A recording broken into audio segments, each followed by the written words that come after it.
So welcome back guys to economic vision, the only economics class for you. तो आज का हमारा जो टॉपिक है वो है कंज्यूमर इक्विलिब्रियम के बारे में। इससे पहले हमने कंज्यूमर इक्विलिब्रियम पे वीडियो दी है, आपको ये तब समझ आएगी जब आप पहले वो वीडियो देख लोगे। तो अगर आपने वीडियो नहीं देखी है, लिंक आपको डिस्क्रिप्शन में मिलेगी, तो जाके पहले वो वीडियो देख के आए। तो हमने पढ़ा कंज्यूमर इक्विलिब्रियम की कल कुछ इंपॉर्टेंट पॉइंट्स जो थे, उसके बारे में इंपॉर्टेंट टर्म्स जो थी वो सब। तो आज हम पढ़ते हैं कंज्यूमर इक्विलिब्रियम के बारे में। तो कंज्यूमर इक्विलिब्रियम क्या है, पहले हम पढ़ते हैं कि कंज्यूमर क्या हुआ। इसकी डिफिनेशन पढ़ लेते हैं पहले कंज्यूमर की। A consumer is one who buys goods and services for the satisfaction of wants.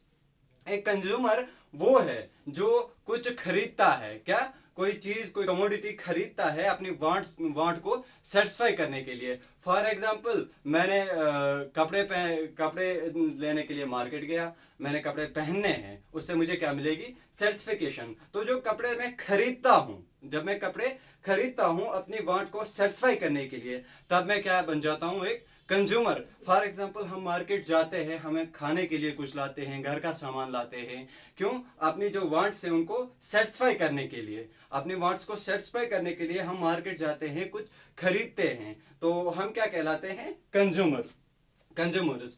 तो अब आते हैं कंज्यूमर इक्विलिब्रियम पे कि कंज्यूमर इक्विलिब्रियम क्या हुआ। पहले हम इसकी डेफिनेशन देख लेते हैं अब कंज्यूमर इक्विलिब्रियम की। It's status that consumer maximizes his utility with the given income and the given price। ये जो कंज्यूमर इक्विलिब्रियम है ये क्या है, कंज्यूमर इक्विलिब्रियम एक ऐसा पॉइंट है जहां पे एक कंज्यूमर को सेटिस्फिकेशन मिलती है। क्या मिलती है, ज्यादा सेटिस्फिकेशन, जो उसकी उस कमोडिटी की प्राइस है उस पे।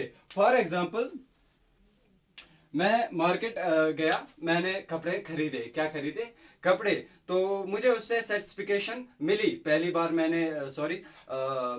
मैंने पैंट खरीदा, तो उस पर मैं सेटिस्फाई हुआ। दूसरी बार मैंने शर्ट भी खरीद लिया, उससे मुझे सेटिस्फिकेशन ज़्यादा मिली। तो सेटिस्फिकेशन कितनी मिली कि अब मुझे और एक्सपेंडिचर करने की ज़रूरत नहीं है, तो वहाँ पे मैं क्या रुक जाऊँगा। तो उसे कहते हैं कंज्यूमर इक्विलिब्रियम। सिंपली आप ये मान लीजिए कि कंज्यूमर इक्विलिब्रियम वो पॉइंट है जहां पे कंज्यूमर फुली सेटिस्फाई हो जाता है। इसे आल्सो ये भी कहा जाता है पॉइंट ऑफ बैलेंस। अब ये पॉइंट ऑफ बैलेंस क्या है, तो पॉइंट ऑफ बैलेंस इसे क्यों कहा जाता है, पॉइंट ऑफ बैलेंस इसे इसलिए कहा जाता है क्योंकि कंज्यूमर इस पॉइंट से आगे बढ़ना नहीं चाहता है, ना तो पीछे बढ़ना चाहता है। फॉर एग्जाम्पल मैंने आपको पहले वीडियो में भी एग्जाम्पल दी पानी की। तो मैंने पानी का एक गिलास पिया, मुझे सेटिस्फिकेशन मिली।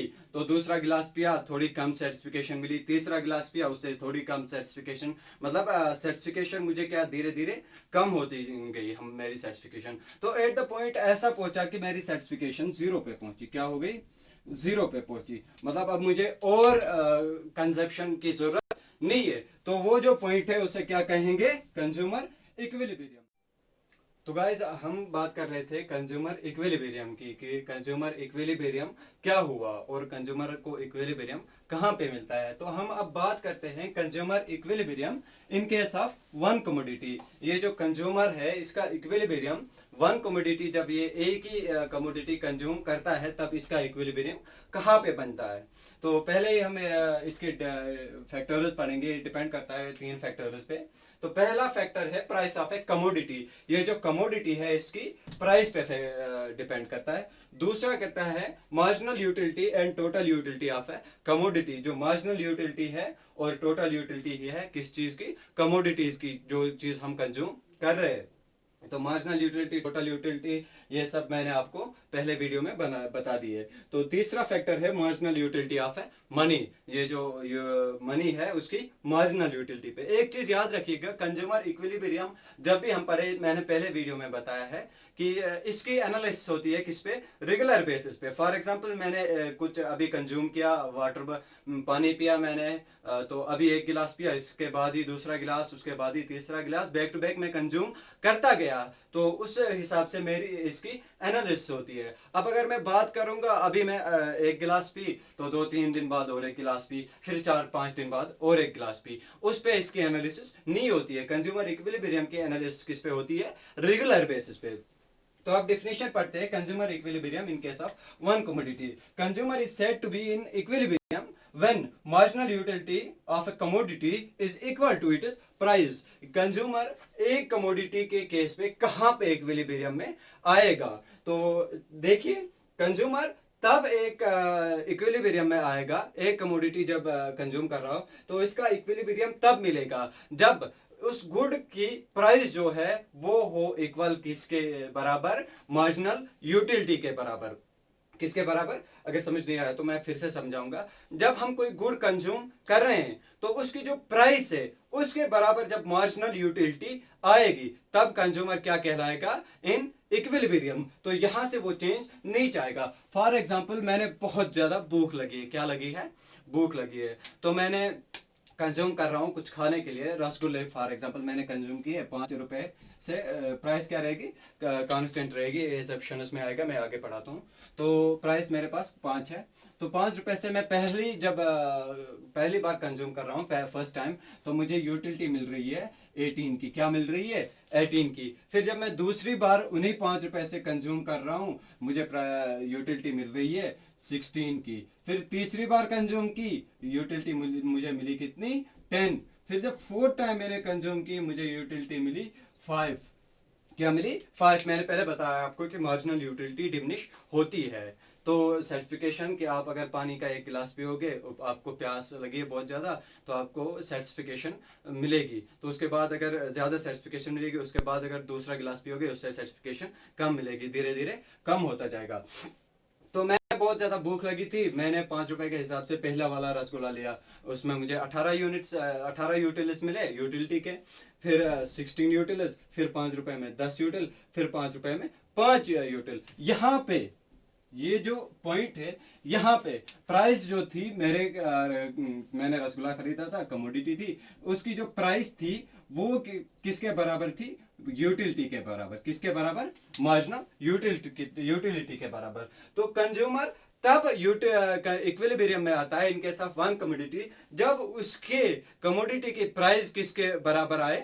यूटिलिटी के, मार्जिनल यूटिलिटी के बराबर। अगर मैं यहाँ पे आगे और कंज्यूम करूं, फॉर एग्जांपल मैंने एक और कंज्यूम किया, उससे मुझे यूटिलिटी क्या होगी?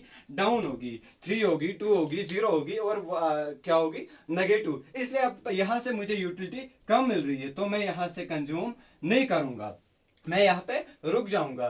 तो इसे कहते हैं consumer equilibrium in case of one commodity. हमने सिंबॉलिकली भी दिखाया है M U of X. X अब आप कहेंगे कि कहां से आया? हमने जैसे कि हम मैथ में लेते हैं लेट एक्स बी प्राइस, वैसे ही हमने एक्स लिया है। क्या? गुड लिया है। तो यहाँ पे marginal utility of good, X good is equal to price of good. जैसे मैंने यहाँ पे कहा M U X, M U क्या था? मार्जिनल यूटिलिटी 5 मिला, इज इक्वल टू क्या मिला? प्राइस क्या थी? 5 थी। तो जब मुझे मेरी प्राइस के बराबर, जो मैंने प्राइस खर्चाई है उसके बराबर मुझे यूटिलिटी मिली है, तब मैं आऊंगा किसमें? इक्विलिब्रियम में। तो ये था हमारा consumer equilibrium in case of one commodity. तो हमने पढ़ा consumer equilibrium in case of one commodity. एक कमोडिटी जब कंज्यूमर कंज्यूम करता है तो वहाँ पे उसका इक्विलिब्रियम कहाँ पे बनता है, तो कैसे बनता है? तो अब हम बात करते हैं पहले इसकी डेफिनेशन की, एजप्शंस जो मैंने ऑलरेडी कहा है कि कांस्टेंट कुछ चीज़ें रहनी चाहिए। उसके बाद हम इसका टेबल और इसका ग्राफ देखेंगे। तो चलो पहले देखते हैं कि कौन सी चीजें हमें कांस्टेंट रहनी चाहिए। पहला जो प्राइस की कमोडिटी की प्राइस है, प्राइस रिमेन कांस्टेंट। क्या? हमारी जो प्राइस है वो क्या रहनी चाहिए? कांस्टेंट। हमारी प्राइस बढ़नी या घटनी नहीं चाहिए। दूसरी एजप्शन है इसका, unit of A commodity must be standard. Standard unit होना चाहिए कमोडिटी का। अब स्टैंडर्ड कैसे, क्या मैं आपको बताता हूँ। जैसे मैंने रसगुल्ले की बात की, अब अगर मैं रसगुल्ला उठाऊं तो उसका थोड़ा सा काट के खाऊं, थोड़ा सा, तो वो स्टैंडर्ड यूनिट नहीं कहलाएगा। जब मैं पूरा रसगुल्ला खाऊंगा उसके बाद दूसरा खाऊंगा, वो कहलाएगा क्या? Standard unit. उसके बाद जो टेस्ट है उसके टेस्ट में चेंज नहीं आनी चाहिए। फॉर एग्जांपल मैंने पहला वाला खाया तो उसका जो टेस्ट था स्वीट, दूसरा वाला खाया उसके टेस्ट में चेंज हो गई, तो अगर चेंज हो गई तब ये इसमें नहीं आएगा। तो चौथा वाला है अनदर कंटिन्यूटी ऑफ कंजप्शन। जो मैंने ऑलरेडी कहा, कंजप्शन क्या होनी चाहिए? कंटिन्यू, रेगुलर बेस पे होनी चाहिए। ऐसा नहीं कि एक दिन किया दूसरे दिन नहीं किया फिर नहीं किया, तो ये नहीं होना चाहिए। अब मैं आपको एग्जांपल मैंने जैसे समझाई कि मैंने इसके टेबल पे जाते हैं, मैंने बहुत ज़्यादा भूख लगी थी, तो मैंने क्या किया, रसगुल्ला खाया। तो पहला रसगुल्ला जो मैंने खाया, पहला यूनिट जो खाया, प्राइस क्या थी उसकी, प्राइस रिमेन कांस्टेंट, यहाँ पे ये दिखाया प्राइस मैंने यहाँ पे क्या रखी है, कांस्टेंट। तो पहला यूनिट जब मैंने खाया 5 रुपए में सर्टिफिकेशन मुझे कितनी मिली, मार्जिनल यूटिलिटी क्या थी, 10 यूटिल्स। तो उसके बाद मैंने दूसरा यूनिट खाया, उसमें मुझे प्राइस क्या थी, कांस्टेंट 5 रुपए, यूटिलिटी कितनी मिली, 8 यूटिल्स। तीसरा मैंने खाया 5 प्राइस, 6 यूटिल्स। तो फोर्थ वन इसी तरह जो 5 रुपए थे, तो उसका उसकी यूटिलिटी कितनी मिली, 5 यूटिल्स। तो उसके बाद मैंने फिर से कंज्यूम किया फॉर एग्जांपल, तो 5 रुपए, यूटिलिटी क्या हुई, डिमिनिश, कम हुई। तो यहाँ पे अगर मैं देखूं, ये जो वाला पॉइंट है, यहाँ पे मेरी जो प्राइस थी वो किसके बराबर थी, marginal utility of good x. तो ये जो गुड एक्स था उसकी मार्जिनल यूटिलिटी के बराबर मेरी क्या आ गई, प्राइस। अब अगर ग्राफिकली हम दिखाए तो इस साइड में हमने मार्जिनल यूटिलिटी ये रही है, ये वाली जो स्ट्रेट लाइन है ये है प्राइस ऑफ ए कमोडिटी। ये स्ट्रेट लाइन है, क्यों, क्योंकि प्राइस ऑफ गुड क्या है, कांस्टेंट, 5 रुपए है, 5 रुपए रहेंगे, कम नहीं होंगे ना बढ़ेंगे। तो इस साइड जो मैंने दिखाया ये वाली लाइन, तो ये क्या दिखाती है, marginal utility of A commodity. एक कमोडिटी की मार्जिनल यूटिलिटी क्या थी। पहला यूनिट जब मैंने कंज्यूम किया मुझे यूटिलिटी क्या मिली, 10 यूटिल्स।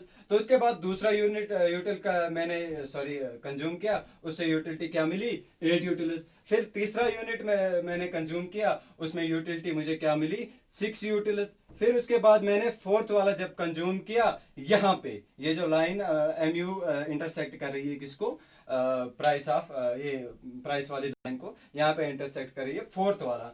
तो यहाँ पे प्राइस को इंटरसेक्ट किया फोर्थ वाले ने, ये वाला पॉइंट, यहाँ पे मेरी मार्जिनल यूटिलिटी क्या मिली मुझे, 5 यूनिट्स, एंड प्राइस क्या था, 5। अब यहाँ पे बन गया मेरा इक्विलिब्रियम पॉइंट। क्या बन गया, इक्विलिब्रियम पॉइंट। अब मैं नहीं चाहता हूं कि मैं इस पॉइंट से आगे जाऊं, क्यों, क्योंकि इस पॉइंट में मुझे क्या मिली, बराबर प्रॉपर सर्टिफिकेशन। तो अगर इससे आगे मैं जाऊं, फॉर एग्जाम्पल यहाँ पे गया, 5 रुपए खर्चा है मैंने, सर्टिफिकेशन क्या मिली, 3। तो ये मार्जिनल यूटिलिटी क्या हो गई, डिमिनिश होना स्टार्ट हो गई। एट द एंड एक ऐसा पॉइंट पहुंचेगा जहां पे मेरी मार्जिनल यूटिलिटी क्या होगी, नेगेटिव।